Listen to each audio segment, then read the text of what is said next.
The generous contribution of the Lerner family has allowed the religious studies program to create the Lerner Workshop in Religion and Society. Each year, a renowned scholar is invited to NYU for a distinguished lecture. Speakers address issues that correspond with the program's ongoing mission to explore religious practice and belief as integral parts of human social life. As the program faculty's intellectual interests, as well as its close working relationship with the Center for Religion and Media, attest, a central part of our intellectual and institutional project is to create public context for the kind of conversations about religion and social life that usually only occur in the academy.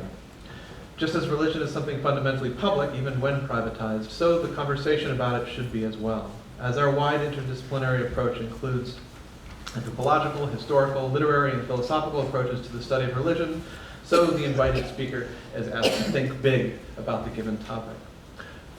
Last year's speaker was William Kavanaugh, who spoke on the myth of religious violence.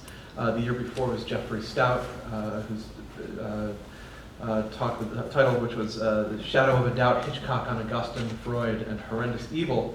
And our inaugural lecture was by Diane Winston of USC, who spoke on religion, sexuality, and the AIDS crisis, in particular, and how it was represented in the New York Times in the 1980s.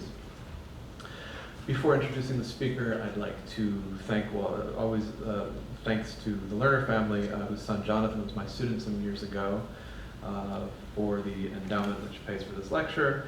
The Dean of the College of Arts and Science, Gabby Starr, who's a co-sponsor, and then Janine Paolucci, who does all the organization and is a brilliant administrator, colleague, and friend.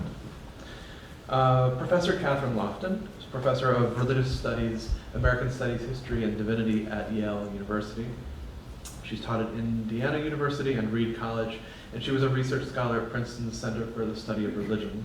She received her PhD in 2005 from UNC Chapel Hill and her BA from Chicago in 2000.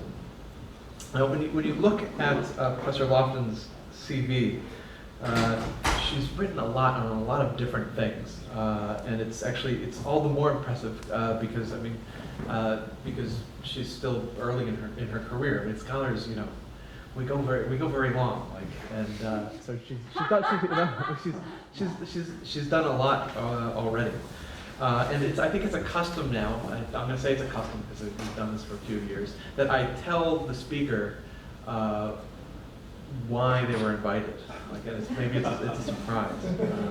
And so basically that I describe to them my own engagement with their work because, and I think in this case in particular I have to do that because she's written on so many different things. And she's written on Mormonism, theorizing Africana religions. She's written something on Morris Jastrow, who at least for me is a household name, but I'm an Orientalist, an old school Orientalist. I don't think, so she's done all these different things. And I primarily work in the history of Christianity in antiquity, but particularly in the Christian communities of what's now Iran, Iraq, and Turkey. And so why am I going oh, let's invite this Americanist, it would be great. We have a requirement for both our undergraduates and graduate students, a Theories and Methods course, which is an introduction to the conversation about religion, scholarly conversations, philosophical conversation about religion since the Enlightenment. We read Kant, Marx, Weber, Freud, Durkheim, the classic stuff. And it's an introduction to that conversation about religion, but also about magic, science, spirituality, the secular. And after all of these kind of standard authors, I like to include a book that's theoretically engaged, but also addresses cultural production and actually has content stuff. It's not just some kind of theorizing, but someone who's actually talking about something in the world. And so, for example, one year I had Molly McGarry's book. Who was here at NYU. Yeah, who was here some years ago, yeah. So 2 years, I guess it was 2 years ago, I assigned Oprah, The Gospel of an Icon, Professor Lofton's book, which reads Oprah, but in particular her television show and the industry around it, not so much about Oprah. Her television show and the industry around it, next to the history of American religion. And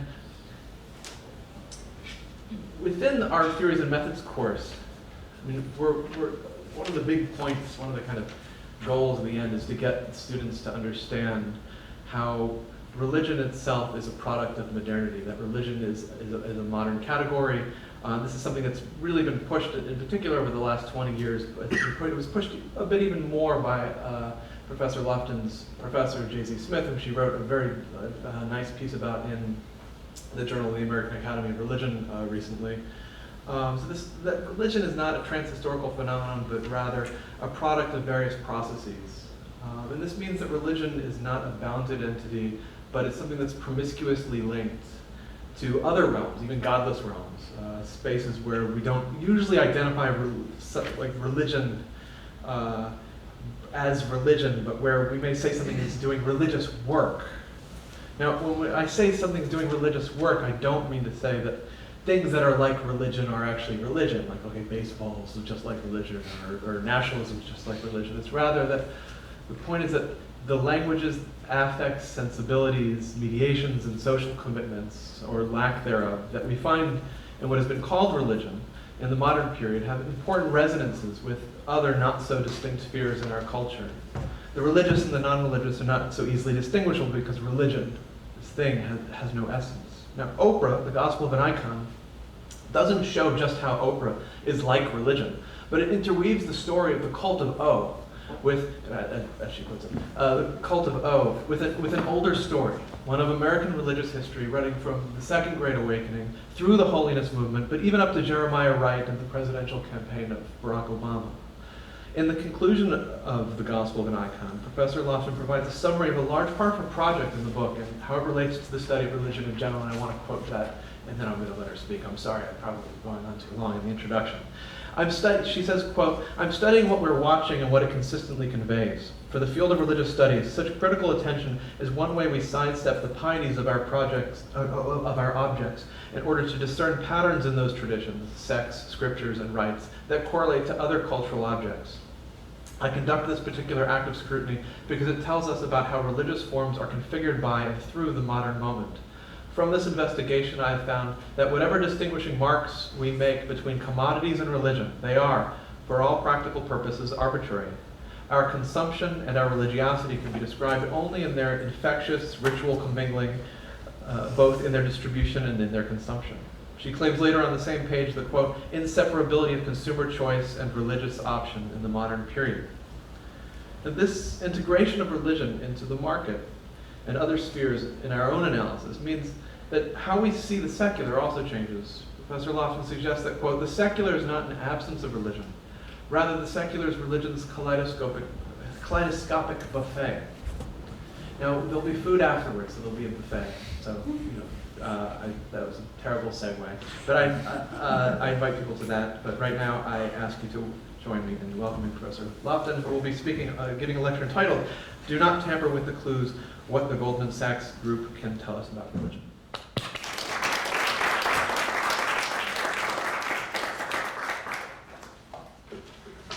It is a true honor, and I admit I'm nervous today. I'm not often nervous, but I am nervous today. I am speaking both before old friends and also in a context for the study of religion that is heroic, radical fighting led by the great Adam Becker and Angela Zito, and I feel the weight of both the people who have spoken before me and the nervousness, too, of speaking on a subject that I'm not beginning with, but I'm in the middle of. And I always tell graduate students, don't go when you're not sure, because they'll take you apart. But I'm ready. We can do that. We can do that in the Q&A.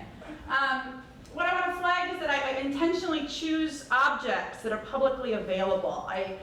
I am not the great archivist of obscurity, although Morris Yastrow is an important exception, which we could talk about if you get psyched about him. But I like pulling things that are on the front pages, that are on the Billboard charts. I like doing that because I want to, as much as possible, imagine that this space doesn't exist, and that we're all like this, and that we're having a conversation about an object that we're all mutually constituted and created through its discussion.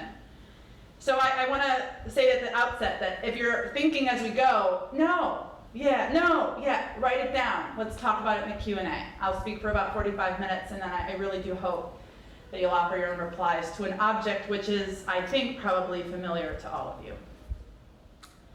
The very first Goldman employee with whom I meet begins in the middle of a conversation. "You must be here about the rabbis," he says, immediately turning to the waitress, snapping, and ordering his lunch. I have not actually even looked at the menu. I haven't even sat down yet. I'm standing by the table we're going to be sharing. I am not an ethnographer, and this work is not at all the result of ethnography exactly. And yet I've talked to a great deal more people than I had planned. I found quickly that if I told anybody that I was working on the Goldman Sachs Group, that they would tell me, oh, I have to meet their friend who works there. Suddenly I realized I'm among people who know a lot of people who work at Goldman Sachs. And I felt pressed to say yes, even though I had begun the project as I actually am, which is a scholar of text and representation. What would I actually do with complicated people when we would encounter each other and in so doing then begin to remake one another? I myself like the false immobilization of words on the page. Trying to then render the dynamism of human relations seems to me to be an artist's craft. Many ethnographers possess it. I quite warily approached it. Because, and I need to outline this at the very beginning, I have to say this as strongly as I can, that every single Goldman person I met demonstrates an uncanny grip of the matter, a knack with an articulation of perception. They refuse to merely be subjected to anybody's study. They are, in the simplest language, their language, smart. Not smart in the schmoozing way of knowing how to handle me, an inquisitor, asking about them, but smart in that way of world-seeing, like they figured out where I sit on a kingdom that they mapped long ago. People keep connecting me to Goldman employees, I realize, because they want to show me a society that they think I should know, and that they also think I might like. And I quickly see why I, a world-mapping humanist, have a lot in common with they, these world-mapping financiers. We both look out into the world and have the confidence that we can explain away all of its mistakes. We believe also that we can make claims about its better thinking. Even as I note this commiseration between myself and the Goldman employees with whom I've spoken, I am haunted by a recent episode, which perhaps some of you heard of, This American Life, which included dialogues recorded between Fed examiners and Goldman executives, dialogues that suggest for the many Fed employees that are embedded in the banks to regulate them, that what is called regulatory capture is inevitable.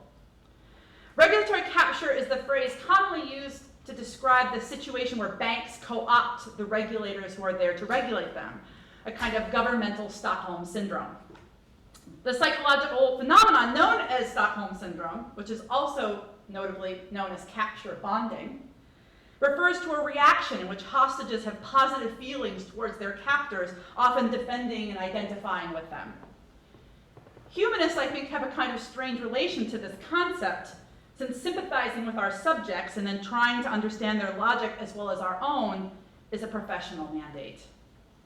So as I dig into this subject, I want to be clear that I see my task not to enter with any easy admiration or cheap outrage. I enter in the spirit of inquiry. I don't want to be naive. I am especially moved by this remark from Bruno Latour in his comments connecting the fetish of the factish. Before I read the quotation, I'll just remind you that Latour is quite interested in diagnosing this character type, which he calls the capital M moderns, who he sees as a particular type of authority in modernity. That is a subject that he himself questions its existence, but is very much the discursive conjure of a certain kind of figure, the modern. So he is wary of them, but very fascinated by them. And he writes, "The moderns see all other people as naive believers, skillful manipulators, or self-deluding cynics. The moderns refuse to listen to the idols. They split them apart like coconuts, and from each half they take two forms of dupery. You can deceive others, and you can deceive yourself. Moderns believe in belief in order to understand others." He concludes, perhaps surprisingly, can we recover their way of thinking for our own use? Latour, the master ethnographer of the lab, the statistician's nest, the tallying and measuring of the world as his object of interest, here presses us to consider what we might learn from tracking these moderns, knowing them not simply by their insults, the way that they can make us feel pretty lousy about ourselves, naive and self-deluding, but also by their clarity on all matters. We can perhaps learn something from all that clarity. But to be very clear, this talk is not about ethnography. Conversations with Goldman employees were very provocative to my investigation because I began more ignorantly than I had felt I had been before with other projects. When researching Oprah, I was immersed in the gender, religious, and class cultures of her conjure. Goldman, I thought, was very far away, and I wanted confirmation.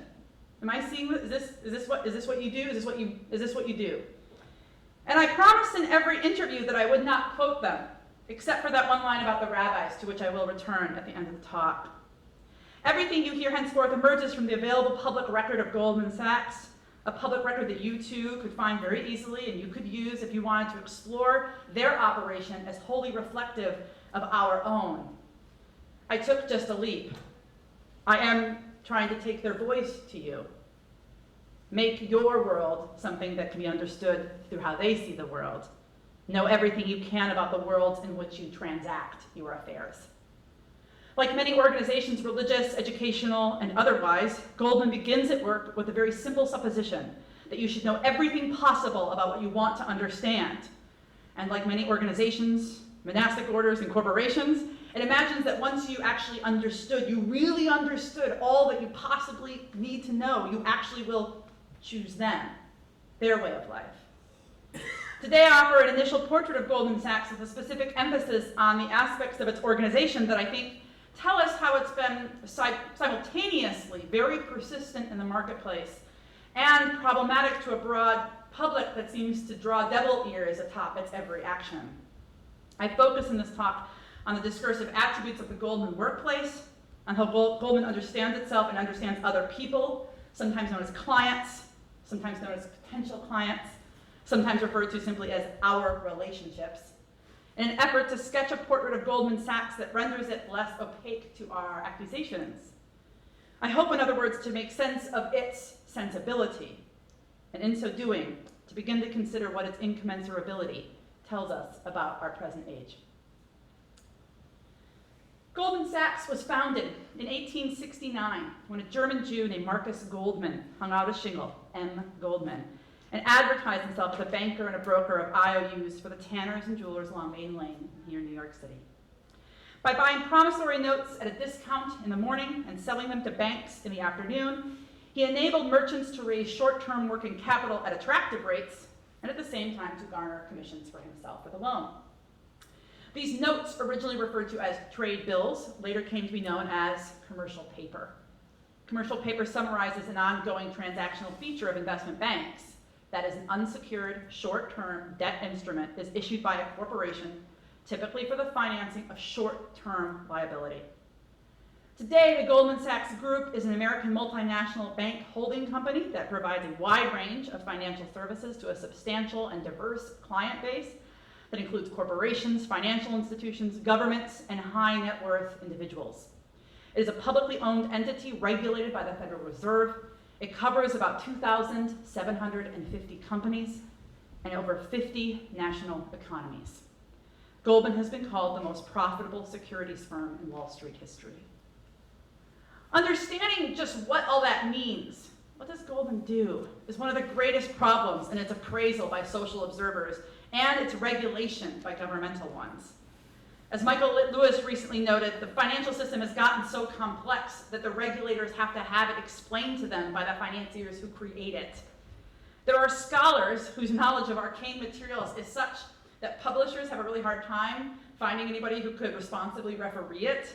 So obscure is their archive that only they have it mastered. There may be some of you in this room who have such a mastery of arcana. Researching Goldman is not unlike trying to upend such a sage elder, someone who not only has mastered the method, but knows where all the texts are. The student has to begin with the basic humility that whatever they know, they've been done in hexagonal corridors for a lot longer than you. David and Goliath isn't the right image at all. It's more like being the new librarian in the Library of Babel, described by Borges. So it seems best to start from the outside in, the things we know we can know before we start plundering those hexagonal rooms. Of the many words used to describe Goldman. One is enduring. Goldman persisted through all of the major economic crises of the 20th century, and strongly through the harshest one of the 21st, which it was accused to be responsible for. Why do certain institutions endure and others don't? This is a very particular kind of question, one that focuses on duration as the metric. I don't see this as necessarily a marker of positive value. To be sure, we sometimes use it in a positive way, speaking about an enduring marriage or an enduring hope. But I want to flatten that word to counter any affirmations of durability with a more critical sensibility. I do work and exchange most often in this field called religious studies. And one of the most prominent questions in post-9/11 scholarship has been, why do religions still endure? Why is there still religion? More than that, why is their religion marked by violent public action? Religions often labeled strong or fundamentalist in this, the 21st century. The presumption of such a question is, of course, the sense that better sense, better knowing ought to have prevailed. How in the world does that still endure, even though we now know what we know about the world, about ourselves, about science? What keeps people in something despite everything? This is my question, obviously formed in no small part due to the raging conversations about the secular.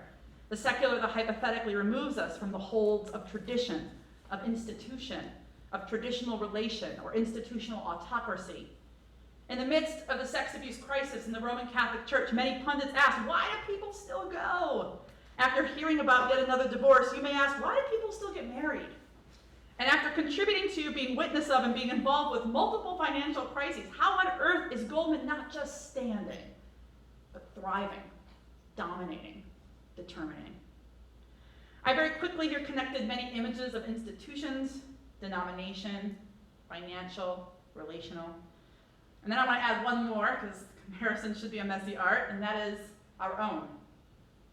The university as a frame for our work is an object I want to hold strongly in your own mind's eye today. The university is a kind of test case of institutionalization. How in the world do we actually exist? Will we exist for much longer? I want to pull in your own mind to think about the difference between ideas or relations that become institutions and ideas or relations that fade as mere historical curios or charismatic fancy. Why do rabbinical councils continue to hold sway and Karaite Judaism is nothing but a minor movement? Why does the Church of Jesus Christ of Latter-day Saints continue to grow and the Strangites have but 2 known congregations? Sociologists have made the study of new religious movements one of rich answers to those inquiries. Today I will, by implication, be applying a lot of their analytic frames to consider how it is that Goldman endures and what endurance reminds us about the definitional facts of institutions. And I just want to underline again, I know this maybe goes without saying, especially here in Lower Manhattan, not so very far from their West Street offices or from Zuccotti Park, only 10 blocks from those offices. But Goldman does endure. Its stock price shot up nearly 40% in 2013, despite the very choppy performance of its fixed income unit and continued uncertainties around the tightening banking regulations. Goldman did not easily survive the financial crisis, but it was only shored up by that process of crisis. Given our own sense of constant institutional crisis, what university does not have such a narrative? Given our own sense of constant institutional battery and loss and gain and loss, and our general worry, rightly, I think, that institutions are perhaps the problem, I want to offer several things I think Goldman Sachs can teach the study of religion about what makes and what might break an institution, religious, educational, marital, or otherwise. The first thing I want to underline is the distinguishing capacity of information in the formation of institutions. Institutions can be businesses, universities, people, even concepts. What differentiates someone from being a mere personage or an entity from being a mere business, from them becoming an institution, is that the processing of your information is as important as profiling your consumption. Institutions, of course, rely on capital, but they persist through the conceptual capital of information management. Processing information can never stop. No matter the historical, economic, or psychological context, an institution never stops its processes of information collection, information management, and information control. A large portion of Goldman's profit comes from trades done for mutual funds, pension funds, endowments, hedge funds, and other very big institutional investors. Proprietary trading, in which Goldman makes bets with its own capital, accounts for only about 10% of its profits. Goldman is therefore not the originator of deals. It facilitates and then makes a bet on deals. It takes a large principal risk position both within proprietary books and customer books, trading accounts used also to trade with clients. As such, given how confounding that is, you're taking a bet on something you're also facilitating, it has two things become very, very important and reiterated in their own business language: information and relationships. It has, by its own language, developed extremely close relationships with the largest customers on the market and the largest power brokers in positions of governmental power. This is why the extensive government network of people who used to work for Goldman Sachs but now work for the government, and so our government's sometimes called Government Sachs. To call Goldman an information manager is actually to understate the case dramatically. Everyone associated with Goldman speaks about facts as the primal coin of their realm. No fudging, no lying, knowing the facts. Such recall is a practical skill in a world of client management and a necessary imperative in an increasingly regulated financial landscape. Even apostate Greg Smith praised this feature of Goldman training, recounting, this is his voice: "I like the fact that the firm took its culture so seriously. I like that we were learning to be so serious about giving clients correct information. This is what the open meeting, weekly meetings that they had, instill in us. Don't make things up. Don't exaggerate. Just be upfront. If you don't know something, be very skillful at finding it out, and that's good enough. And if you make a mistake, admit it immediately." Employees throughout the ranks are relentlessly tested on the facts. There is no end to the expectation that you will know about what you speak and fulfill the deal by its details. When the summer interns are told to get super specific breakfast orders for 15 people on the emerging market sales desk, this is actually a component to their evaluation. Missing the tomatoes is a sign you don't know your facts. Wall Street looks at attention to detail as an indicator of how people are going to do in their job, Greg Smith concluded. They assume in some ways not the facts as facts, but the facts as commensurable exchange, as the way we talk to one another about what's going on right now. The title of my talk, "Do Not Tamper with the Clues," refers to one of only two rules for Midnight Madness, a scavenger hunt played by Goldman employees. Media reports about this event, the scavenger event that they have, Midnight Madness, tend to focus, strangely I think, on the expense of the event, how for one night of play it's $270,000, and then it raises 5 times that amount for charity. But what interests me is the frame of the endeavor. The way the hunt, that scavenger hunt, is just a metonym for the kind of work that they do as employees. The game requires teams to solve a series of puzzles that are hidden around New York City. Deciphering one puzzle points players to the location of the next. All of the players receive at the outset a single note that reads, "Welcome. There are only 2 rules to Midnight Madness. 1, do not tamper with the clues. 2, no private motorized transport." A lot of player behavior is driven by mistrust of the people who run the game. They're collectively known as game control. There are 34 people who operate the game. Information is not offered in an advanced packet or an archive of preceding games. Information rather emerges through the playing of the game itself. Participants were not informed of the location of the starting line until the day of the event. They're not told where the finish line is until they've solved the final puzzle. Nor are they likely to know how many puzzles are actually in the game at all. All they're told is don't mess with the clues. Most players' default assumption is that game control is constantly trying to double-cross them. The clues are all the truth you need to know. Learning to take them to the right level of literal is the critical aspect of winning. Do not tamper with the clues, since they're all you have to know what might be next. Such a game makes a sport of clue handling, when we know that there is a profound, intense drudgery to most information management. Most of what happens on Wall Street is terrifically boring, wrote William D. Cohen for a column where he's tried to debunk the image of the Wolf of Wall Street that so many people have of the place. The work of institutions is, we know, the work of managing information, of handling it efficiently, handling it in a way that shows how you're handling it, oppressing your subjects with their own production of information. This should sound familiar to all faculty.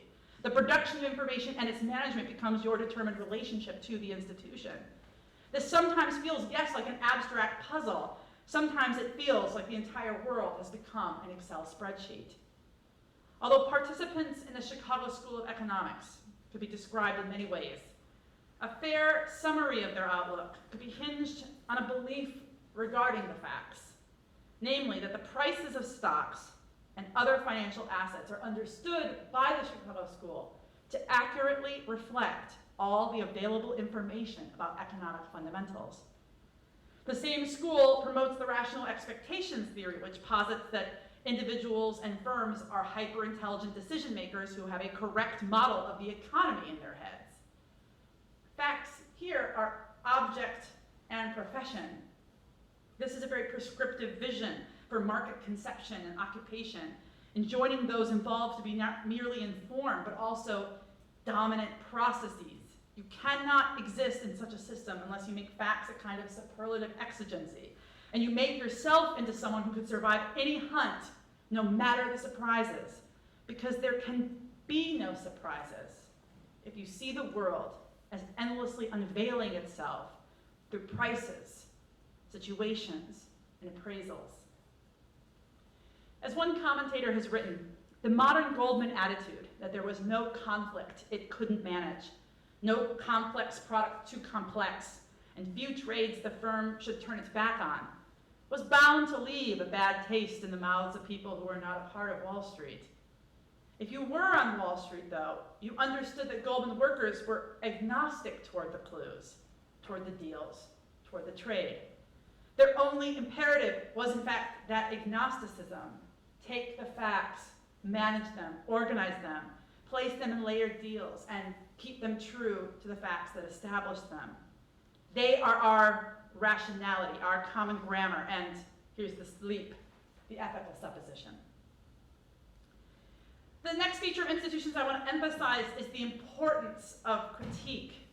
Institutions actually need perpetual critique. This critique from the outside comprises its perpetuation, reiterating the difference between what they are versus what those outside it do. In the wake of the 2008 financial crisis, supporters of Goldman Sachs would argue that buyers shouldn't have worried about what Goldman's position was in the various deals that created the preamble for the crisis. Instead, Goldman said that we were responsible for doing our own analysis of the underlying securities. The deal is the deal, Dan Sparks, the former head of the Goldman mortgage desk, told the Senate Permanent Subcommittee. That many buyers didn't do Goldman-level analysis is not Goldman's fault. It wasn't his language. It wasn't Goldman's job to protect clients from their own mistakes. Goldman's job is to protect Goldman's interests. Goldman says it does this for our benefit, that if we all watch our interests with discipline, reason, and a commitment to the facts, good will emerge.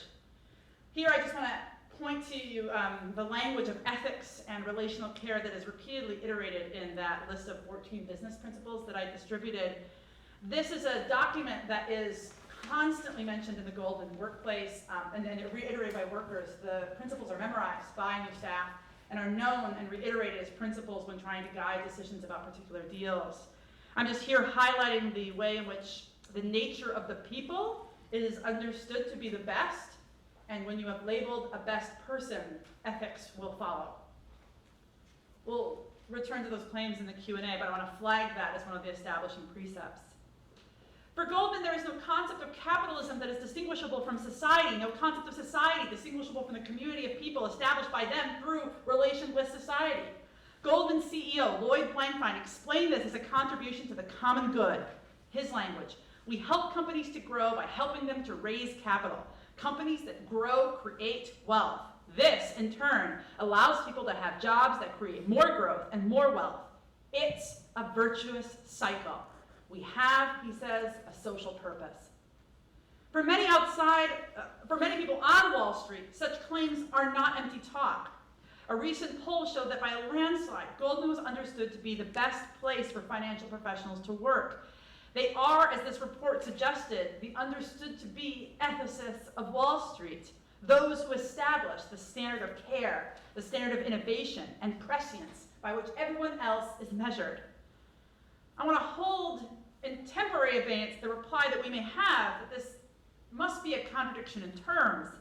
Such a response would have to include the observation that there cannot be ethicists of Wall Street, since Wall Street is nothing but a steroidal locus of capitalism, which is itself an unethical frame for human organization and exchange. Even reputable economists often partake of this view. For example, John P. Watkins has suggested that on Wall Street there is no such thing as the golden rule, only the Goldman rule, which he states as pursue profitable opportunities regardless of the effects on others. I myself don't join Watkins in such an immediate appraisal, not because I don't think he has evidence for it. I don't join him because I'm quite interested and taken in the way that Goldman employees, with clear eyes and full hearts, absolutely dissent from that description. They don't just have a different view of capitalism than we do, or Watkins does. They have a different view of their occupation of the world relative to this concept of the golden rule. I admit to being very transfixed by the discursive conflict between a sense that the system is elegantly occupied and that which says the system is inherently corrupt. For me, this sort of divergence is precisely where the study of religion has the most to offer.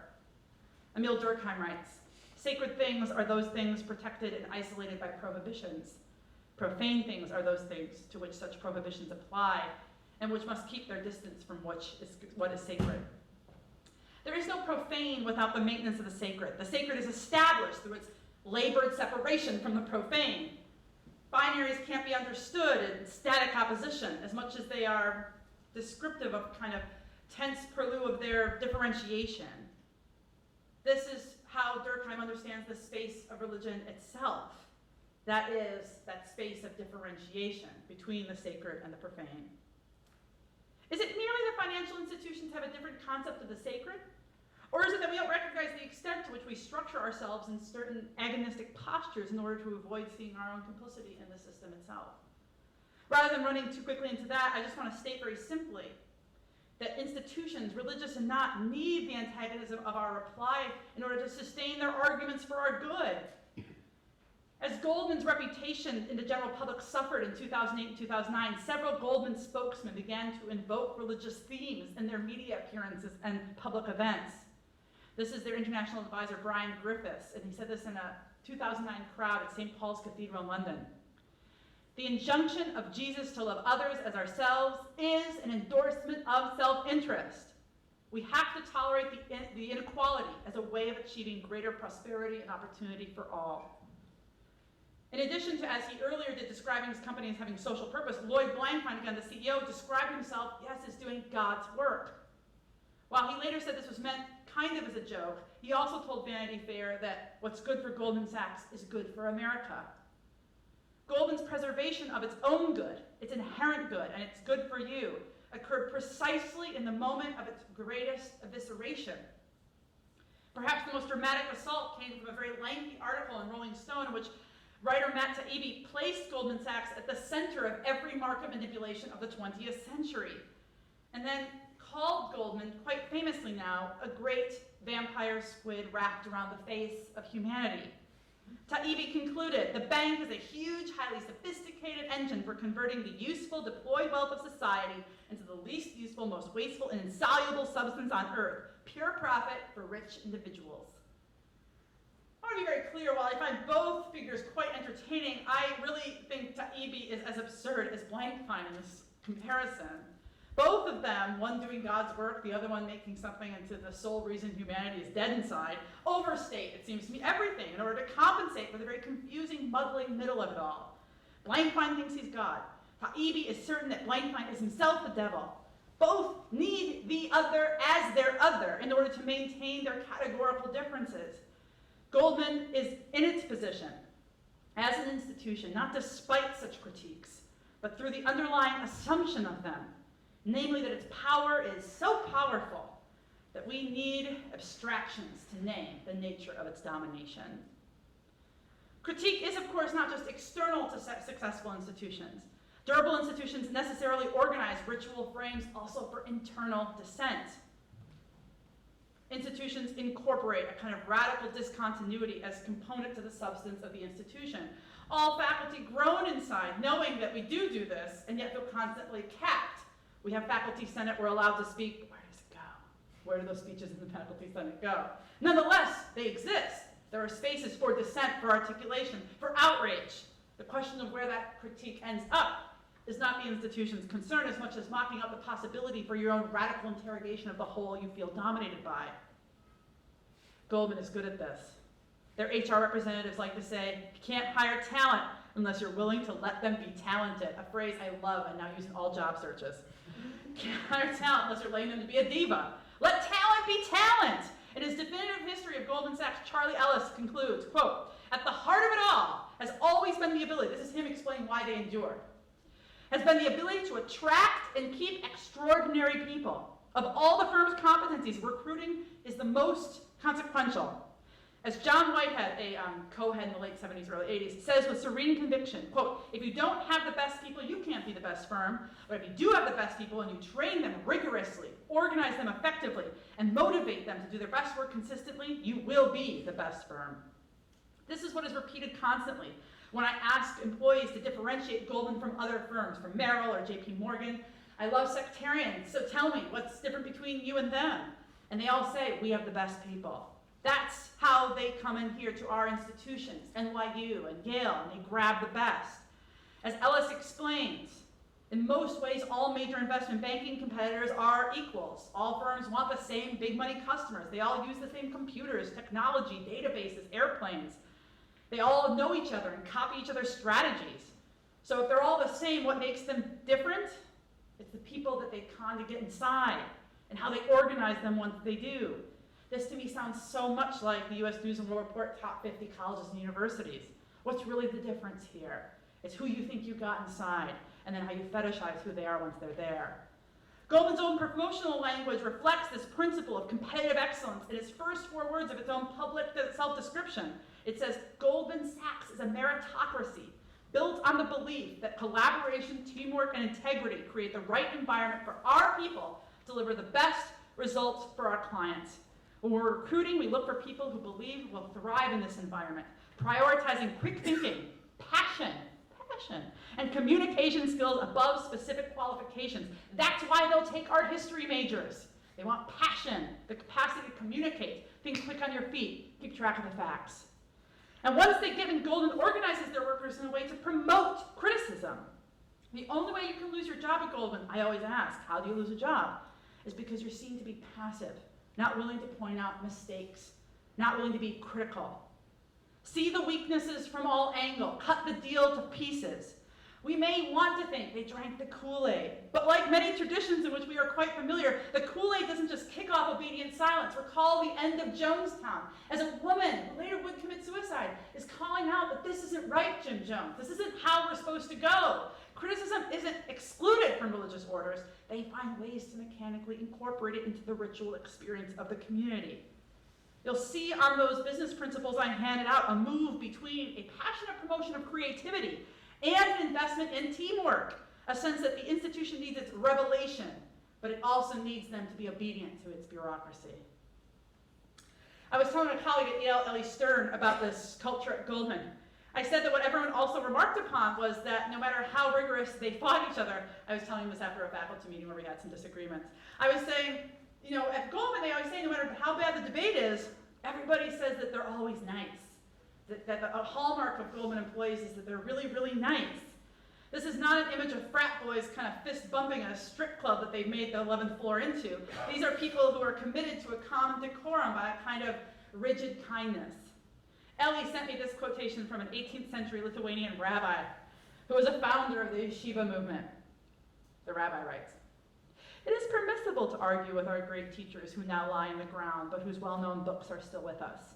They themselves gave us permission to duel and fight against them, provided that one takes extra precaution not to treat them disrespectfully or be haughty when disagreeing."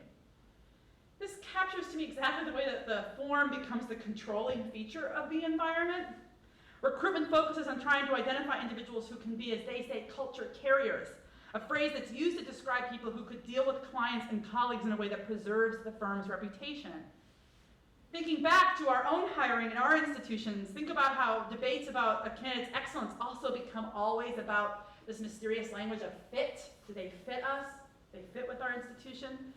Fit isn't just an aesthetic, but a determining tone, a determination of that we want commitment to our concepts of ourselves. The example I always give to this is when I was doing it on campus at Reed College in Portland, Oregon. At the dinner, it was very clear they were just trying to figure out how comfortable I was with public drug taking. That was a component of trying to figure out if I fit with this liberal arts college. And if I didn't, I wasn't going to be a good fit for that liberal arts college. So this isn't an aesthetic, it's a determination of, will you match our society's standards for public behavior, for public thinking about behavior? Institutions endure because participants, consciously or unconsciously, desire their own participation in that self-management. They subordinate their individuality for the sake of that brand, which they argue might also be them. They carry the culture as a component to carrying themselves. Zizek puts this in a great way. He writes, desire inheres to capitalism at a systemic level. Drive is that which propels the whole capitalist machinery. It is the impersonal compulsion to engage in the endless circular movement of expanded self-reproduction. For Goldman, such an image of reproduction is why they understand economics is not a game that somebody will win, but a science of constraints of which they are devoted students and scientists. Goldman doesn't think someone wins or someone loses. That's not the economy of their own mentality. It doesn't understand theirs as a practice of mere gain. It's a science of constraints. Everyone experiences constraints. Everyone participates in a system of negotiation between parties. Goldman understands their economics as definitively relational. That doesn't mean that it's a neutral matrix. It means, according to Goldman, it won't work if everyone doesn't assume loss and gain, if everyone doesn't assume that it's the relationship and the suppositions that we share that defines the nature of your institutional sharing. This is how we become dependent on systems, not because we lack the enlightenment to perceive our dependency, but because that dependency is, in some sense, remunerative. We get back something for our submission. This formalism is the organizing principle that allows Goldman to imagine they do not function with any more conflict of interest than any other firm. Indeed, they pride themselves in their preservation of client relations under a banner mantra, long-term greedy, which Goldman executives translate to mean, don't kill the marketplace. That's long-term greedy as opposed to the Wolf of Wall Street, which is short-term greedy. They think about the long game. The preservation of the market, that is, the preservation of relations between parties determined by a variety of constraints, is their priority. Their market, your market, it's all the same market. Goldman's public critique of any other economic participants, which they can be beautiful and voluminous about, is always articulated in their mind in terms of a failure to fulfill the obligation to foster the market. Sharp listeners may, of course, hear the echoes of a philosophy that does lurk within this dynamic, namely the voice of John Galt, or Ms. Anne Rind, who wrote in Galt's Voice in 1957, I work for nothing but my own profit, which I make by selling a product they need to men who are willing and able to buy it. I do not produce it for their benefit at the expense of mine, and they do not buy it for my benefit at the expense of theirs. I do not sacrifice my interest to them, nor do they sacrifice theirs to me. We deal as equals by mutual consent to mutual advantage. Like all institutions, Goldman can't be as sovereign as Galt portrays his own principles to be. At the end of any transaction, Goldman employees must forge not mere profit, but a profitable relation. The firm must exist at the end. In their history of the financial crisis, it's a great history, All the Devils Are Here by Bethany McLean and Joan Nocera, they write, Goldman had no grand scheme to destroy Wall Street. Mainly, Goldman's traders were just doing what they'd always been taught to do, protect the firm at all costs. This protection of the firm and the protection of the form that the firm takes is why institutions are not just and can never be purely market-driven. They have one standing value beyond profit, and that is their existence. Whatever the severity of the interruption, whatever the deconstruction or secularization or immolation that transpires, we have to all believe that no one is quite free of institutional dependency. We are all embedded in ideologies of containment. We are all, in a sense, hedged. We all submit ourselves to systems in which we do not hold all the parts. There is no secular out there. We could escape such contingency to the invisible labor to organize us as information on behalf of larger principles.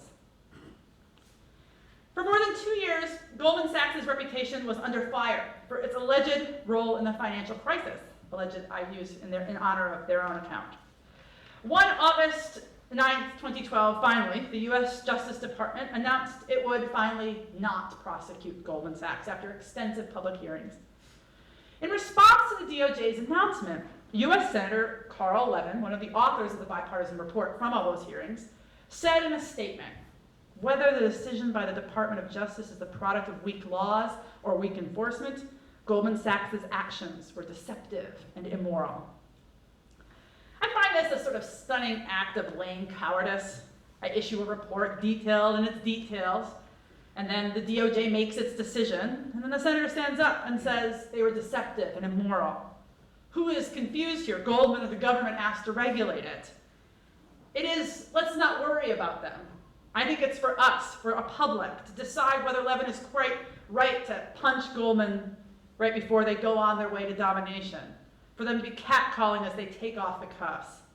As Richard Posner has recently explained, the financial crisis can't be neatly blamed on financial industry since they were, by and large, functioning within the wrongly drawn, by his view, parameters of the perhaps quite dubious laws. Deregulation was the problem, he argued, pointing the finger back at figures like Levin. Who's to blame? Goldman or the Fed? The Fed or Goldman? Posner says, the movement to deregulate the financial industry went too far. Here he's referring especially to the 70s and 80s, by exaggerating the resilience, the self-healing powers of laissez-faire capitalism. Goldman agrees with this assessment, unsurprisingly. In his testimony before Congress, Stephen Strongman, the head of research of Goldman, would report, this is his language, I think quite eloquently stated, some financial firms use the relatively favorable rules around securitization to reduce the capital held against poor quality loans. They also made their balance sheets appear healthier than they were by reporting that they were holding good public securities rather than the high-risk loans underlying those securities. Here I want to point the way that Strongman leans into the use of rules that allow the creation of deceptive practice.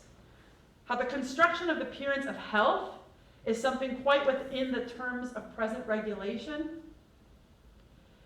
This is now Strongman continuing.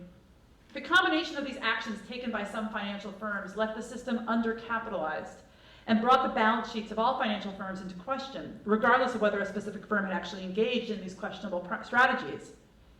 It is, he writes, precisely this loss of faith in the balance sheets of all financial firms that moved this problem from an institution-specific crisis into a general one and caused all firms, healthy or not, to require government assistance. I've underlined, obviously, his phrasing.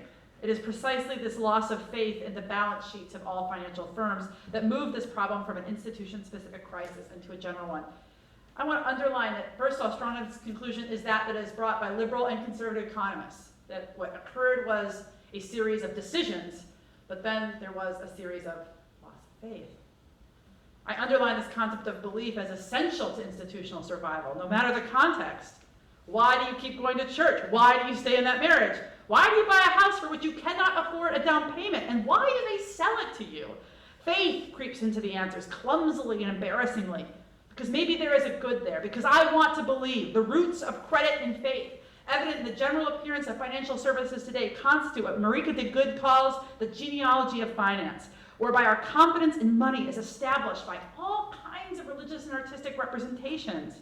In this moment, in his testimony, a Goldman Sachs employee says it, and we can all hear it.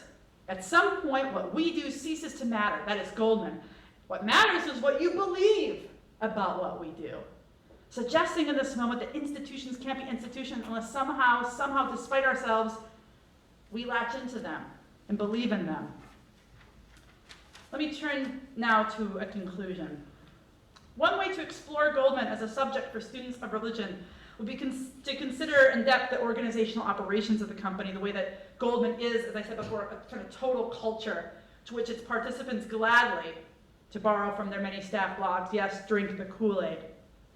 Such a study might focus on the phenomenal array of religious metaphors, disciplinary structures, and ritual habits within the Goldman workplace. When my informant began our conversation with, "You must be here about the rabbis," he referred to the informal mentoring imperative at Goldman. No junior analyst will survive if they don't identify and then are not also identified by a senior employee during their initial year. Someone who, this is the language of a book on Goldman, someone who likes you, thinks highly of you, and wants to work with you, wants to mentor you. Rabbi here could be seen as a kind of one-off joke, a contemporary bit of recasting the dramatic Semitic truth of Goldman's origins and its multinational pluralist triumph over all the other WASP competitors, those same competitors who once so excluded them. But I want to be clear that no document on investment banking culture and no interaction with an investment banking employee did anything but amplify the list of possible religious metaphors that we could deploy when trying to describe the total world of these companies. Goldman is chief among them in its seriousness, its devotion, its internal difficulty, its external cachet, the Jesuits in the mass. Every print culture, every analysis, every advocate and critic, it says time and again that it's axiomatic to describe working in such a context as religious. Everyone attests to it. No one resists it. You are totally committed to this system, to this firm, to this way of interpreting and evaluating the world. "You must be here about the rabbis," he says, arranging his BlackBerry in line with his napkin, straightening his fork to be perfectly parallel with his place setting. "Well," I say, "I'm such a terrible ethnographer, and I feel like I'm in the room with Omri. Alicia, there's great ethnographers in the house. I am a terrible one." So I'm sort of anxious. "Well, no, I'm not really asking about that. I know that there's this really intense culture at Goldman, and I guess what I wanted to understand is, what does your culture produce? What do you think Goldman makes?" "That's easy," he says, his knee kind of tapping under the table so the table is rattling. "We apply the limits of the markets, and we organize exchanges." "For the whole economy?" I laugh. "Aren't you worried that makes you kind of sound like God or Oz?" "No," he says. This is the third line of our exchange. "No. If you knew what the economy was really like, then you'd be asking whether that makes me a mobster. That's why we were investigated, and that's why we got to keep going, because the line between a mobster and a rabbi is entirely in how you understand the law. And we are, like the rabbis, really, really good at understanding the law." "I know I said I wouldn't quote you, but can I quote you on that?" "Sure," he said. "But don't use my name, and make sure you mention that I think the Old Testament God was a mobster. And that's why I stopped going to shul years ago." Like all scholars, I tend to look for more things than others. I don't look for just, I do look at lots of different things, but there tends to be a pattern. In my work, I'm trying to offer a profile of the present. And I do so through a variety of histories of that word, religion. I choose this word because I do so, I think, with a little bit of wickedness inside. It's a word people have spilt no little ink deriding, one over which many people claim we have spilt no little blood defending. On both points, derision and defense, there are even more words. Is religion finally an unsalvageable category? Is what they're fighting over there about really about religion? I invite all those discussions.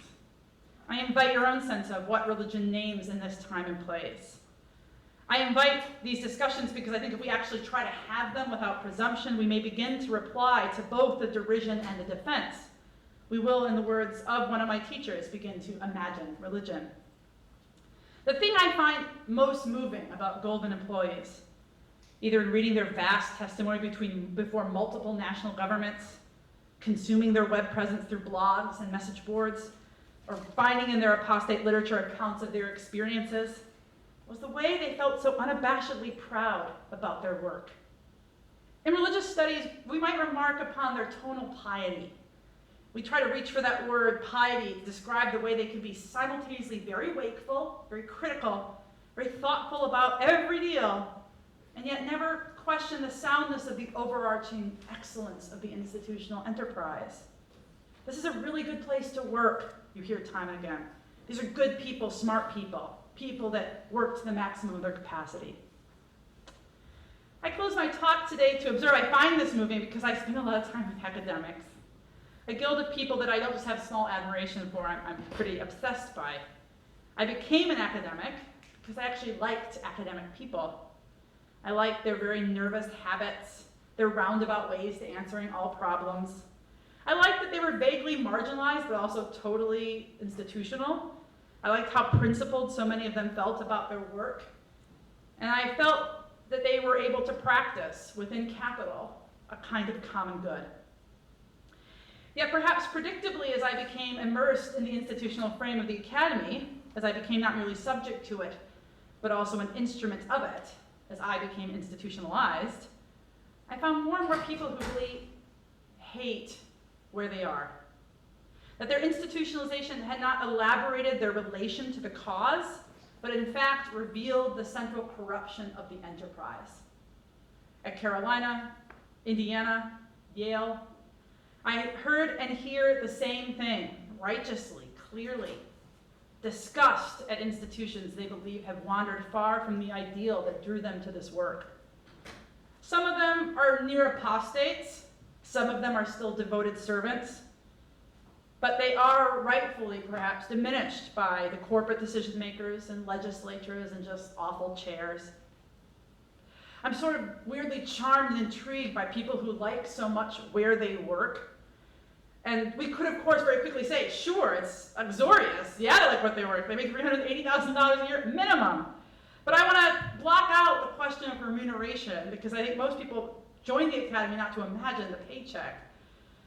But we imagined it in part as a kind of tidal wave of workers who are contingently, increasingly, contracted to the frame of this educational corporation. Can academics ever conceive of their institutionalization as voluntary? What kind of culture carriers can we possibly be in this epochal time? What do we think our work is supposed to make out there? If we don't have answers, and then if we can't enact institutional answers commensurate with those answers, I have to ask again, finally, why do we exist? What do we see of the world from where we stand? If we don't give an account, I promise you, they will. Thank you so much. I'd love to take some questions now.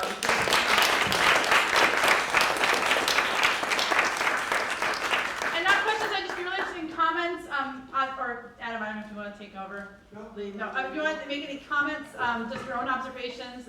I take testimony, I'll take note of it. Please, and there's also a microphone if people want it. I can also repeat questions if you don't want to get up. Well, I'm curious about the support staff at Goldman Sachs, because I mean, I'm assuming like the custodians and the cafeteria workers don't make $380,000. Right. So, yes. Did you talk to any of them? Like, how did they see the institution? So it's very notable. I have only two pieces of data about that. One is just the result of a joking exchange I had with an author of one of the defining books on Goldman. I asked, were any of the employees at Goldman unionized? I was just curious about that. No. So right away I said, well, that must mean that they are not handled particularly well. So well, the interesting thing is that because of the kind of information management that Goldman does and the access that those employees have, they are I would here be very wary of speaking dramatically well, but one other employee did say to me that their support staff are paid on par with like Skadden's support staff, which is a very large law firm. That's not to mark, I don't want to say that therefore they are avoiding all human rights violations. I would be wary of saying that. I'm saying that they have established a situation for their employees. Because of the proximity those employees have to the kinds of conversations they're having, a very complicated information management. They cannot have people who are not willing to be committed to the firm and its forms of confidentiality. So they therefore do not entertain unions, they don't want to entertain a lot of mobility. And according to this one other person that I spoke to when he was talking, comparing them to Skadden, he was observing that there's a lot of, and this is in general kind of testimony, that if you get a job there, you don't leave there. And then, of course, the joke that he made, yeah, I mean, you wouldn't want to be a Meryl. Meryl's the worst. So they compare it negatively, and to me this is just, I don't think that's an answer that's satisfying. I have no data to supply to support it, other than one can imagine the way a firm, in order to justify its own importance of its secrecy, would reiterate how they even pay the janitor more than they're worth, because the secrecy is so valuable. Is that true? I would be so curious to find out. We will never know. Never. That's great. Yes, sir. Yeah, I published a book, a 20-year study where I was showing the interaction of the Warburgs and the Lehmans with the mob going on to greater things. At the end of it, I was tracking Goldman Sachs, because you couldn't miss it in the paper, and something hit me there, something that they did, which brought Graham Greene and the Third Man, and this is a religious context, you probably know what I'm referring to, holding back the flu vaccine that should go to the children, but we keep it for ourselves. Now that really connects with Harry Lime in The Third Man, his great sin. By the way, he's an economics guy. He's in charge of the smuggling and black market in Vienna, which is enabling people to live. Played by Orson Welles in the amazing film version, if anyone's seen it. It's fantastic. Right. Yeah. But the one sin that he commits is watering down the penicillin so that the children in the hospitals are all going to die. Now, at that level, that's, if you know your Christianity, Christ says there's one thing you don't forgive. You mess up the children, they throw you in the lake with the stones. Yes. So I was waiting for Goldman and Sachs because of Blankenfeld's, I won't call it arrogance, his glowing enthusiasm about how great we are, as you say, pride before the fall. And then I caught the article that said they were involved in that. And since it's a they, that means something about the corporateness of it, that they will do something like that. And that's kind of inexcusable, but I'm sure there's financial things that are excusable also. Well, I think what you're highlighting is the way in which, I mean, that movie is so, the movie and the book, which is based off of, they're so dramatic because I think they do actually a pretty good job of showing the forms of compromise and malfeasance that partially emerge in the wake of tragedy. So it's in the wake of World War II and the ways in which times of desperation lead people to be more desperate, and what a great moment to capitalize upon their ignorance. So one of the things that I think that studying Goldman has led me to think a lot about is just money lending practices and the proliferation of these check lending operations, of which there's several really great anthropologies about actually, and thinking about, Goldman's line is, any informed person wouldn't have bought a house between 1999 and 2008. Like any informed person who knew all their facts. And right away, one should immediately have a set of responses to that about what it would take to be the kinds of knowledgeable consumer that they accuse most of the vast American public of failing to having been. Now, that makes it seem like a very crass, like they're merely schoolmarms upon us, when they also would, and if you read the testimony, it's quite moving, they also confess that they too were taken in. They too found the information so complicated. They lost a great deal of money too, not nearly as much as all the people who lost their homes. But what I want to talk about is more the conditions, the material conditions, and this goes back to the first question. What are the material conditions that make us prone to being incapable of being as fully wakeful? And all of us, in any job you're in, there's a moment where you think, they're working me so hard, and now I can't even think about who they are. I can't even think about what I'm doing. I'm just so exhausted by sheerly maintaining the bureaucracy of my labor that I can't react to the structure of the institution I occupy. And I want to kind of flag the way in which the plenty of the 90s, that kind of excessive excitement we had about technology and new global marketplaces and the end of communism, was also all kind of form of naive, I think, logic that we all kind of felt perhaps understandably prone to. But I guess I'm trying to set up for the ways in which what I found in interacting with Goldman employees is the thing that I think is quite hard to do when you're not sitting atop material plenty. The hardest thing to do, which is to be able to think, how many times do you watch a movie, or if you watch The Wire, I don't know if anyone watches The Wire, and there's like moments where you're like yelling at the screen, don't do it, like that's exactly the wrong decision. But you also fully, because The Wire is so brilliantly made, you understand why they make the decisions that they do and participate in forms of criminality that are inevitably going to lead to certain kinds of suffering. And I want to kind of say that I think that humanity should be thinking a lot more, and again, let's go back to the first question, to that prone position. What is not the position of so many of our beloved and wonderful students who come in at the top of the material pile, even if they don't, even if they come in with lack and near hunger. But the way that we are so participating in the recreation of an economy where we never actually have to recognize what it would look like to not be able to research every problem and solve it for ourselves in the most hyper-rational way possible. And so then the tricksters become those who can cleverly solve a way within regulatory limits to scheme to capitalize upon our ignorance. And here I want to say ignorance with the lightest tone possible, not heavy as is often articulated in the media. But yes? I think you begin an urgently important conversation, most especially in academia. It's at the very center of the climate conversation, of the Occupy Wall Street movement. And just to piggyback on everything that you said and to tie it all together, it's important as well for people to understand the connection between Goldman Sachs and the regulators, and that most of the regulators came directly from Goldman Sachs. Yes, or end up working there at the end of it. Yes, yes. And unless that piece of the conversation is understood, then people can't see a really accurate picture. I absolutely agree. I obviously am playing very much with not just the metaphor, but the lived reality of universities. And my own university has been quite taken up with this book, Excellent Sheep, by William Deresiewicz, and where he's sort of accusing the student body of being overmade, brainless laborers to construct merely the best profile to achieve success through the common application and its weird bureaucratic mechanisms of appraising the excellent student. And I'm trying to say in some ways that exchange between the Fed and Goldman is sometimes not unlike the university and the conversations it has. Now, of course, what's worth marking is that we are speaking about a very particular species of universities. Just like when we're looking at Goldman and the Fed, we're talking about a very particular species of human beings and success and material plenty. But that often we end up being in a vacuum, even as we're constantly, regularly being affected by economic forces. And this is, I think, more acutely seen at Research One state universities, where they're kind of the first ones that begin to experience the sort of the pin and pull of contingent labor, that we're starting to see that we can't act as if the worlds that we understand are merely those that are well researched. And to me, the greatest sin of Goldman is this language of facts. I don't know if that came through strongly enough, the sense that, well, if you just know the right answer, you should know the right answer. Every teacher knows the idiocy of that claim. I stand in front of a class and I'm lecturing, don't you see what I see? You have to teach, we have to exchange, we have to understand why you can't see. That's obviously the ideal of all teachers, is the teacher who can recognize why the student can't begin to occupy Hegel's logic. That's the challenge. But for Goldman, that's impossible to imagine.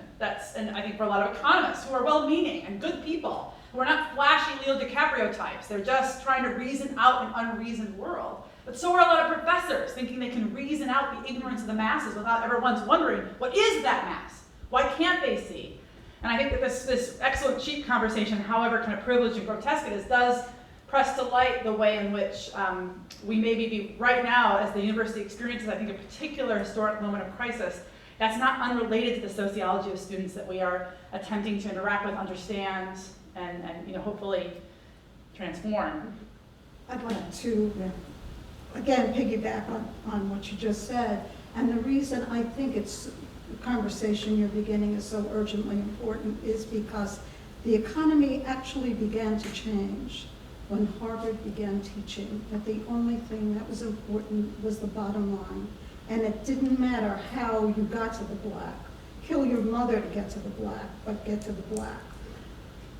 In a similar way, I think your conversation can echo far into the decades if people understand just exactly the reverse and why that was the wrong thing to teach, and draw a link directly to what's going on in Goldman today.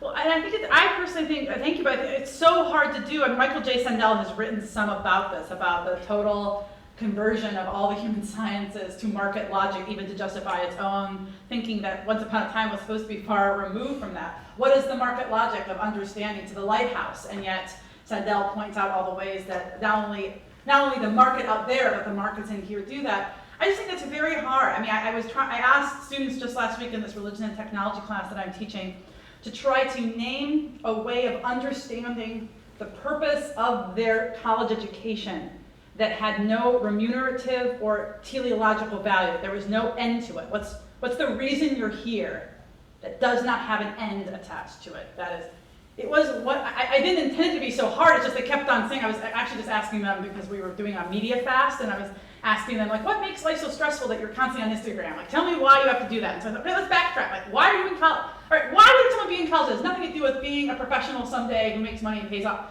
It's actually really hard to name, that is a hard thing to name those values. And we've come to also a time and place where we choke, even faculty, because we live in these contradictory institutional paradigms where we actually can't, how can I honestly speak in some easy liberal voice about what the university does anymore? I mean, that seems, even my own, I am mortified before it, but if we don't find ways to speak for it, certainly the language of value will win that is only determined by economics. Yes? Did the Goldman employees you spoke to talk at all about their philanthropy or like social interest projects? Thank you. Yes, they did. How did you know that? Yes, no, it's funny because if, this is why I think I'm a bad ethnographer for many reasons. One of which I did not adequately convey the full swale of what was actually, partially because I know when I make it too much about those conversations, since I said very intentionally I'm looking for what I'm perceiving and then tell me if this sounds right.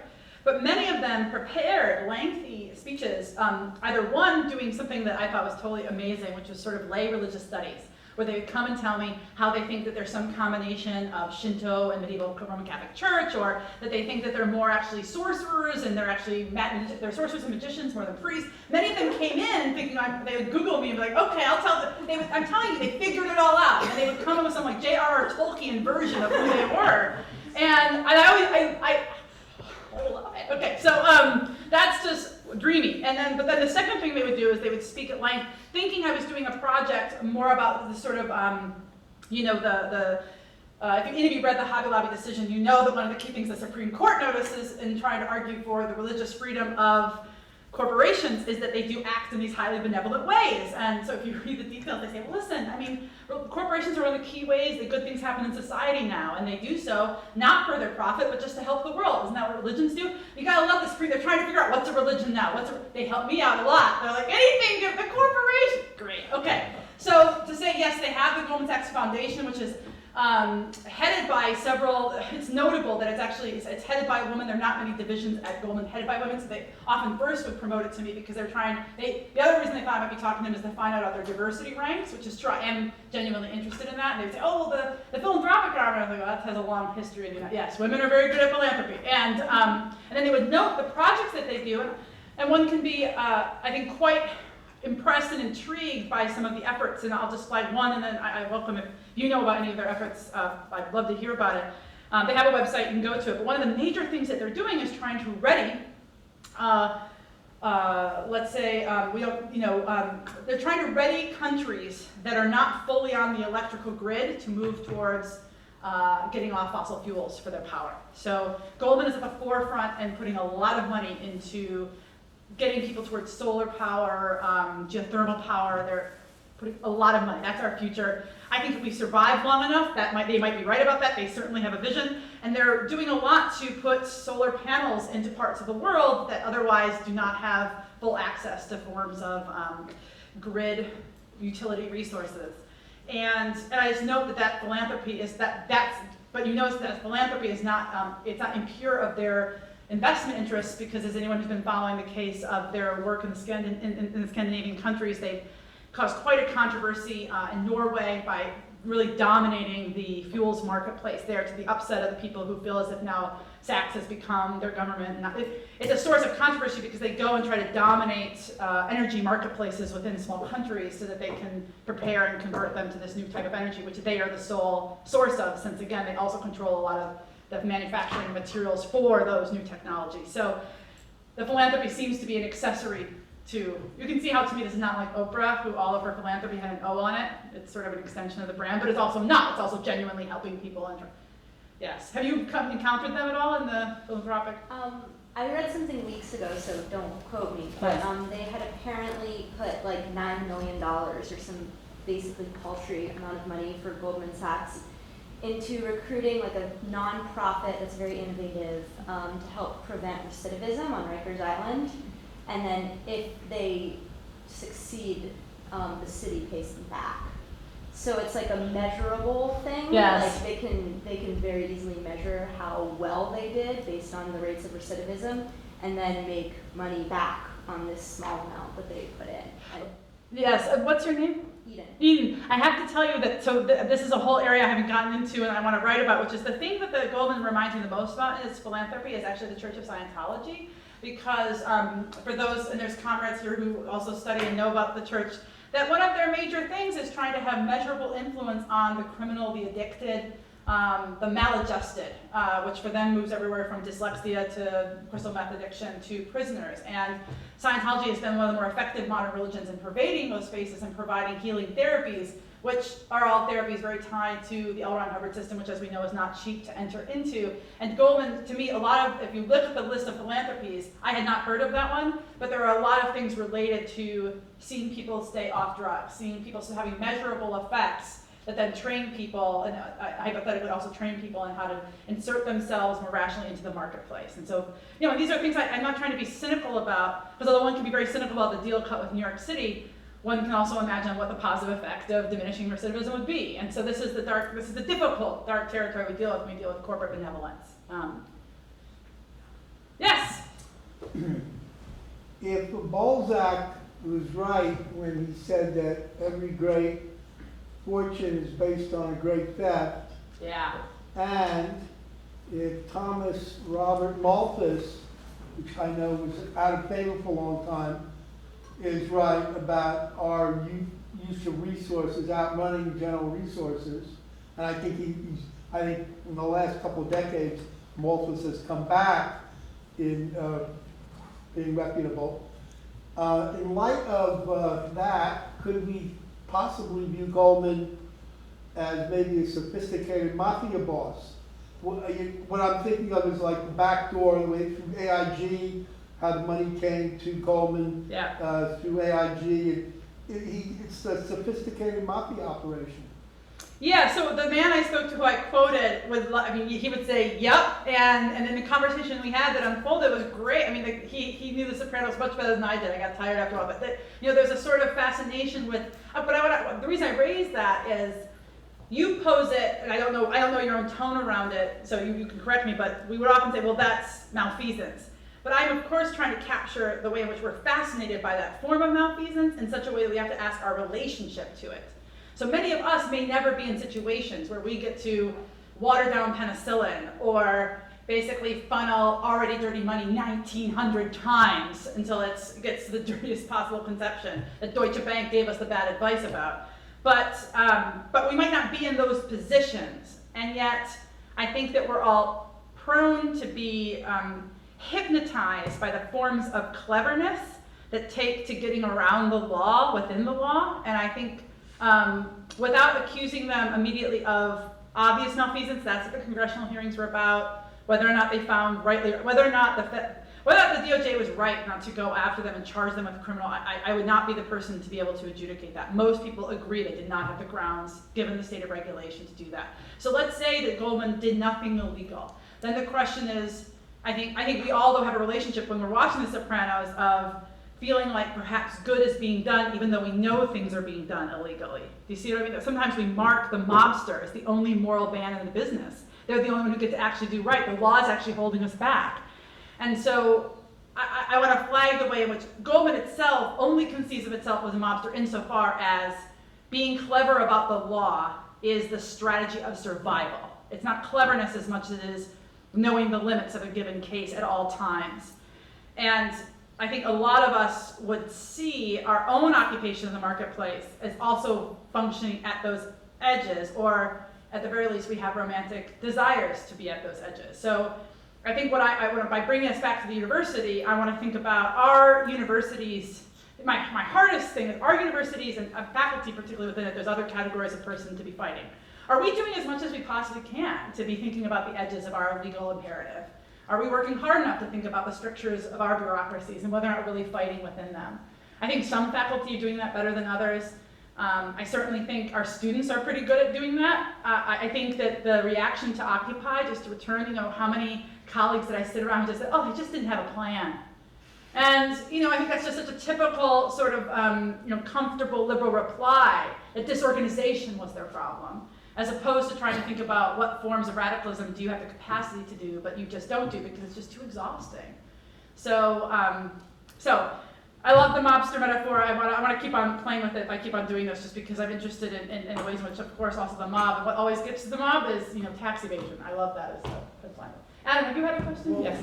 I don't want to overtax you because we're getting late, but maybe I could ask one thing. Do it. At the end in your conclusion, there was something, it sounded a bit Chichester-esque, but I'm going to explain what that means to the audience because He should be, but yeah. But if I recall correctly, in Authentic Fakes, he says, well, there's these things that we always use this religious language around, and since the category of religion has changed over time and expanded and moved around, why not heuristically use religion as a term, because to talk about these things like Coca-Cola or the Doctor in the Bay, or Right. things, and so it sounded like you were saying that. Yeah. So I guess my question is, are you saying something like that? And what kind of nuance you would put on that with regard to religion as doing as this term we can use because in talking about this stuff because people use the language that we typically attribute to religion. So I say Coca-Cola is holy. Yeah. Maybe it is. Or something. Yeah, so I myself, I'll just say I'm a huge admirer of David's work, and I think his newer work in particular continues the sort of genealogies of religion in Africa, especially, and thinking about how many of our own concepts of wildness and tameness and the natural and the unnatural come from the missionary encounter. And then this book, Authentic Fakes, is one I've struggled with a lot. So I appreciate the question, and he. I will say right off the bat, I think he has way too easy a time just saying baseball, and he makes a good argument insofar as he takes metaphorical structures and says these structures exist in these objects, and therefore those structures also exist in religions, so let's just call them religions. I, like Goldman, want to cohere to the facts of the case. No, Oprah can't be religion. This is the United States. Now, the Hobby Lobby decision does open us into a new conversation, I think. I'm interested in the legal space we have to operate. So I would not want to argue for Goldman Sachs as a religion. No.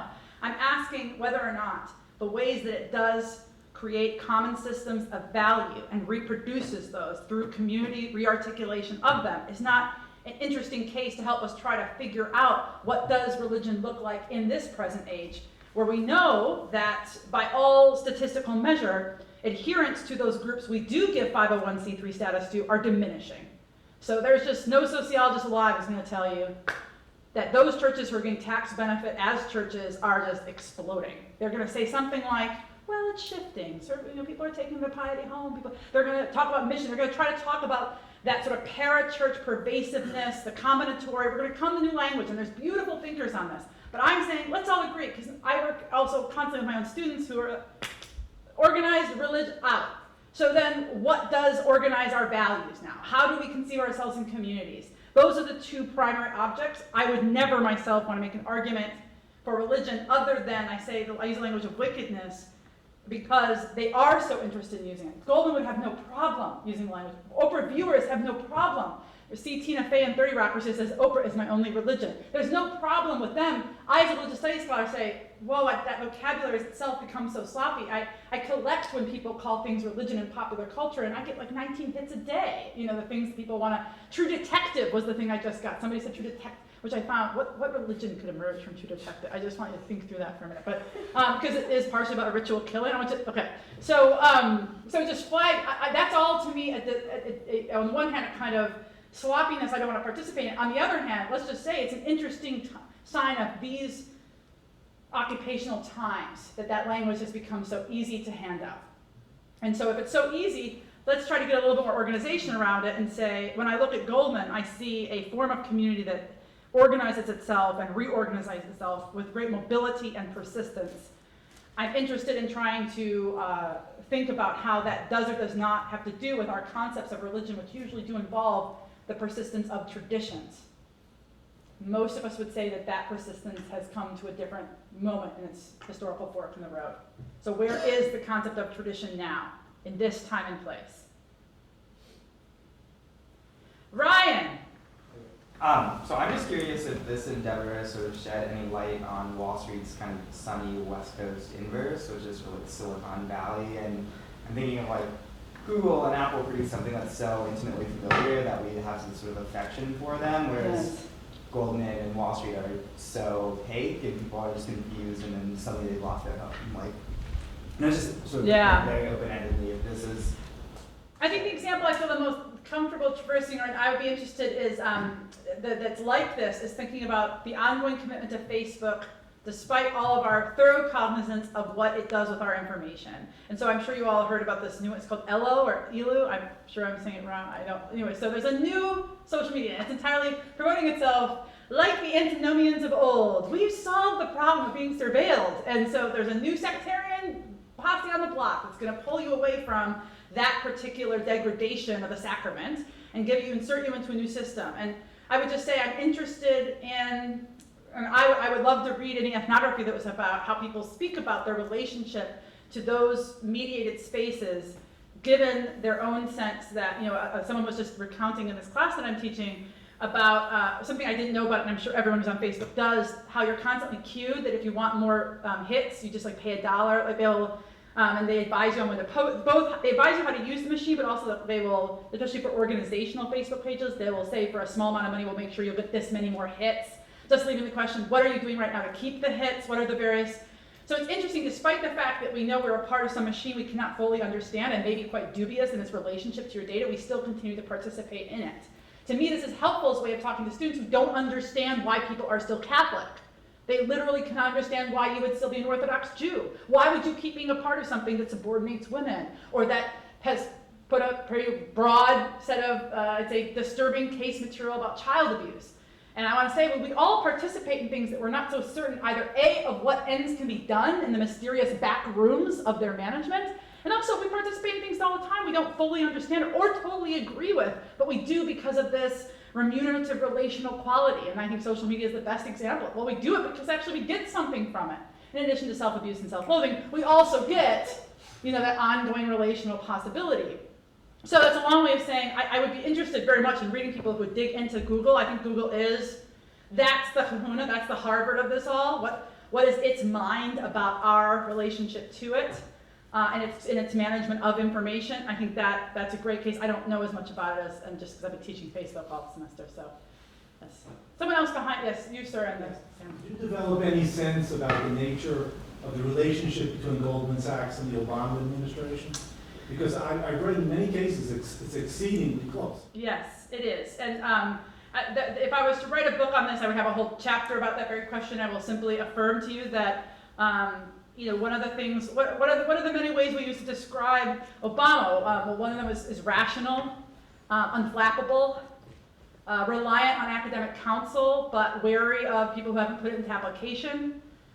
That's, if you're going to go to Wall Street and ask for advice, Goldman is the space that person would go to. I know of one person who's written a lot about, the way in which a graduate student in economics at Chicago has actually explored this and the different relationships different presidents have had to different financial firms in terms of who they hire from. And some of it's just the incident of people they know. Sometimes it seems like it's actually an evaluative decision. But it's just interesting. I'll just flag that many people have illuminated that Clinton spent a lot more time with J.P. Morgan. And it's interesting that between Goldman and J.P. Morgan, there was a huge Catholic-Protestant war of interpretation of the future of the American economy. And Goldman would say, they are what gave us the financial crisis. And J.P. Morgan, they know it's they that gave it to us. And both about the question of the irrational exuberance of the 90s the tech sector. And so the sense that Clinton had over-relied on them, and now Obama is perhaps, just demographically, almost all of his financial experts have some time, with the exception of Larry Summers, have had some time at Goldman, and it's just notable. And that's, especially in the wake of the financial crisis, is something that was sort of accused to Obama. But also I want to note here on the positive sense of a person who sees and commiserates, I think, with the form of culture that is articulated in Goldman. As one of my informants said to me, there are no shiny suits on the Goldman offices. And I liked that as a description. It sort of gave an image of the Amherst College quality of it all. Somebody else, yes, you, sir. What I have always thought interesting about Goldman is they continue and always have been the most successful, and it's not just a facade or an image. They actually are the most successful. But having said all that, and looking at it from this perspective that you're looking at from today, what is it then, after all your research, that drives the people of Goldman to continue to be making Goldman what Goldman is? You know, you ask the question of what keeps people married, why would you still get married, why would you be still a Catholic? What makes people Goldman? Yeah, I think that the easiest kind of comparison in our world would be more something like, how does Harvard remain so dominant? Or what is the top 5 schools, and they keep on being reiterated by the same statistical measures that we as academics can all really interrogate and mock the limits of those statistical measurements, and yet they keep reiterating themselves. And the answer that Goldman employees would give would be the people, and Harvard would say the same thing, we get the best. Now what does that mean? What would we all say about why, or is that right? I'm actually not sure that Harvard has the best committee on the study of religion compared to other possible departments of religious studies. I'm not so sure it is the best, but there is that language that reiterates that we have over a long array been the place that we all just know the best is here. And that circulating public rhetoric combined with them when you get in-house, and here I'm echoing them, but I'm also talking in comparison with the way other firms talk about information management, that you feel precisely the thing that you're talking about, like you're at the head of the world, that you're seeing ahead, that you're participating in so many economic situations in which you are the dominant participant. You're not merely, again, hoisting capital. You're organizing the deals being cut by everybody who's participating in the deal. You are in all places. So I think when Blankfein speaks of the godlike quality of their site, that is something that you feel. The reason I started working on this project was because my first year at Yale, 2 undergraduates I worked with went to work at Goldman. And one of them, who I'd only had one class with, but I felt that kind of emotional attachment due to a sort of special, charismatic, very bright person. And I admit my face showed when he said, I'm going over for Goldman. I was like, what have I done wrong? Did I not make myself clear? So there was a kind of shock, and I'm embarrassed. I'm actually quite embarrassed to admit to that, as it's just my own internal snobbery. Oh, Professor Lofton, you don't understand what you're teaching. And I was, what? So, and then through conversations with him and then his classmate who went on, because what they really talked about was the collective effervescence of Goldman, that when you go there, you feel the humility and the arrogance of being in charge of so much, but the humility of treating it like an entry-level supplicant. Just learn your facts. You don't run anything until you know your fact. You don't, and that sort of sense of being brought into a world mapping system. And again, I want to say that's all attached to a rhetoric, a concept, a faith. They're the best. So that's why I think it's so contingent to all of us to think about our own projected attitudes about where we work and who we are, not because I want us to replicate that kind of fatuous over-celebration of ourselves. Universities are way too good at that, at throwing banners in the air about our awesomeness. But I think more about what are, rather, I want to take the underside of that, which is what are the ways within universities that are not subordinating or undemocratic, but that make us feel component to and submissive to a better whole. And I think universities are not good at that. We're really good at talking about, the scholar as the free agent, and you're in charge of your own intellectual future, and driving scholars as managers of their brand, and students as future world leaders. But we're not very good at considering what's the cultural concept that binds us together. What are the common practices? What are the common ways, the modalities? Goldman is really good at that. At saying you are not bigger than the deal. The deal is Goldman. And I don't want to recommend that for us. I'm recommending instead, what's our version of a common cultural concept? I don't think we have one. And I think the more, in my own little naive plot, is the more we move away from what the possibility of the seminar teaching room is, the more we see. So every time there's an online classroom, I do think that's a democratic force that can be for the good. But I also think the question of what the seminar is the essence of one of the things that we can offer, which is small communities of knowledge based on circling around text. That's one of the things that if we don't hold on to and fight for what that looks like, and it's not just people like me mouthing on in long monologues at the beginning of every class, but the more we lose that, the more we lose the only handle we have on a common good. So that's all I have for right now.